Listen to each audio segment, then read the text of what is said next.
சொல்வேன், ஹாத்தமுன் நபியின் ஸல்லல்லாஹு அலைஹி வஸல்லம் சஹாபாக்கள்கிட்ட படிச்சு கொடுத்த பாடம் எப்படி தெரியுமா?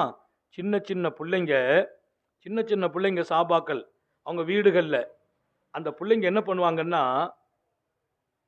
10 வயசு இல்லை 4 வயசு பிள்ளைங்க, அவங்கள கூப்பிட்டு வச்சு சாப்பாடு கொடுப்பாங்களாம். சஹரில் கொடுத்துட்டு அப்படியே உட்கார வைப்பாங்க. அப்படியே உட்காரு. காலையில் எழுந்திரிச்சு அந்த பிள்ளைங்களை அப்படியே கொஞ்சம் வெளியில் கூட்டு போகிறது, சஹாபாக்கள் வெளியில் கூட்டு போகிறது, அப்படி இப்படிமா அவங்க நினைவுகளை உண்டாக்குறது. இன்னும் கொஞ்சம் நேரத்தில் நோம்பு திறந்துடலான்னு சொல்லி அப்படி ஹதீஸில் வருது. சஹாபாக்களுடைய வரலாற்றில், எங்கள் வீட்டு சிறுவர்களை நாங்கள் நோன்பாக ஆக்கினோம். படித்துக் கொடுங்கள் உங்கள் பிள்ளைகளுக்கு, நோன்பின் அருமைகளை உணரச் செய்யுங்கள். நம்மளுடைய வீடு எல்லாரும் நோன்பாக இருக்கணும். ரமதான் அவ்வளவு புனிதம். அல்லாஹு தாலா உலகத்தில் உங்களை மன்னிக்கிறான் என்றால் அதை ரமதானை கொண்டு மன்னிக்கிறான். பெருமானார் ஸல்லல்லாஹு அலைஹி வஸல்லம் சொல்லுவாங்க, உங்களுடைய நோன்புக்கு 2 பாக்கியம் இருக்குது. நோன்பு திறக்கிற போது லிஸ்ஸாயிமி ஃபரஹத்தான், 2 சந்தோஷம் நோம்பாளிக்கு கிடைக்கும். என்ன சந்தோஷம் தெரியுமா? முதல் சந்தோஷம் இந்த இஃப்தார், நோன்பு திறக்கும் போது எல்லாத்தையும் காலையில் இருந்து அமைதியாக இருந்து பசியோடு இருந்து அந்த நேரத்தில் ஒரு சந்தோஷத்தை அல்லாஹ் கொடுப்பானா. நோன்பு திறக்கிறப்போ எல்லாமே ஹாப்பியாக இருப்பாங்க, மகிழ்ச்சியாக இருப்பாங்க.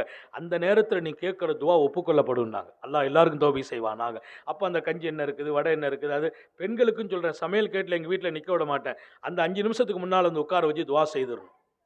நோன்பு திறக்க 5 நிமிஷத்துக்கு முன்னாலே நீங்கள் துவாவில் உட்காருங்கள். அதுக்கு முந்தைய சமையல்லாம் முடிச்சிடணும். அந்த நேரத்தில் கேட்கிற துவா மறுக்கப்படுவதில்லை. நோன்பு ஆடி நோன்பு திறக்கும் நேரம் கேட்கிற துவா எவ்வளவு தேவை இருக்குது நமக்கு, எவ்வளவு நெருக்கடி இருக்கிறது, எவ்வளவு பிரச்சனை இருக்கிறது. என் பிள்ளைக்கு நல்ல மாப்பிள்ளை அமையணும், என் பையனுக்கு நல்ல பொண்ணு அமையணும், வெளிநாட்டில் அவன் நிம்மதியா இருக்கணும், நோய் குணமா போகணும், வீடு இல்லை வீடு வேணும், வாழ்க்கையில எல்லா சந்தோஷம் வேணும்.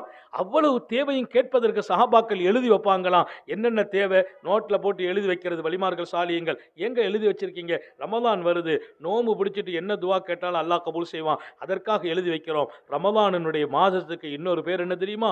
அந்த மாதம் துஆ கேட்கப்படுகிற மாதம், துஆ ஒப்புக்கொள்ளப்படுகிற மாதம்.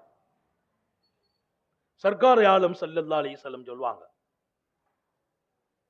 ரமதானுடைய அருமை இந்த சமூகம் விளங்கினால், லவ் தஅலம் உம்மத்தி மா ஃபீ ரமதான் லத்தமன்னு அந்த கூன சனத்துக்குள்ளுஹா ரமதான். என்னுடைய உம்மத்து ரமதான்ல எவ்வளோ பெரிய அருள் நான் வச்சிருக்கிறேன், எவ்வளோ பெரிய சந்தோஷத்தை வச்சிருக்கேன் விளங்கிட்டா காலம்பூரா நோம்பா இருக்கணும்னு ஆசைப்படுவாங்களாம். காலமெல்லாம் நோம்பா இருக்கணும்னு ஆசைப்படுவாங்க. ஏன்? லிஅன்ன தஅவாத முஸ்தஜாபான்னாங்க ஸல்லல்லாஹு அலைஹி வஸல்லம். நீ கேட்கிற துஆ ஒப்புக்கொள்ளப்படும், நீ கேட்கிற துஆ ஒப்புக்கொள்ளப்படும், உன்னுடைய வணக்கம் நிறைவேறும். தொழுகிறோம், இந்த வருஷம் இன்னைக்கு தொழுக கபூல் ஆகிட்டான்னு தெரியாது. ரமலான்ல ஒத்தாத்து மக்பூலா, நீ செய்த வணக்கம் எல்லாம் அங்கீகரிக்கப்படும். ரமலான்ல ஒரு தொழுகை மிஸ் ஆகக்கூடாது, ஒரு தொழுகை மிஸ் ஆகக்கூடாது. ராத்திரி தஹஜ்ஜத்தை தொழுது பழகுங்கள். உங்கள் அந்தஸ்து உயர்வதற்கு அல்லாஹ் கொடுத்த பாக்கியம் புனிதமிக்க ரமலான்.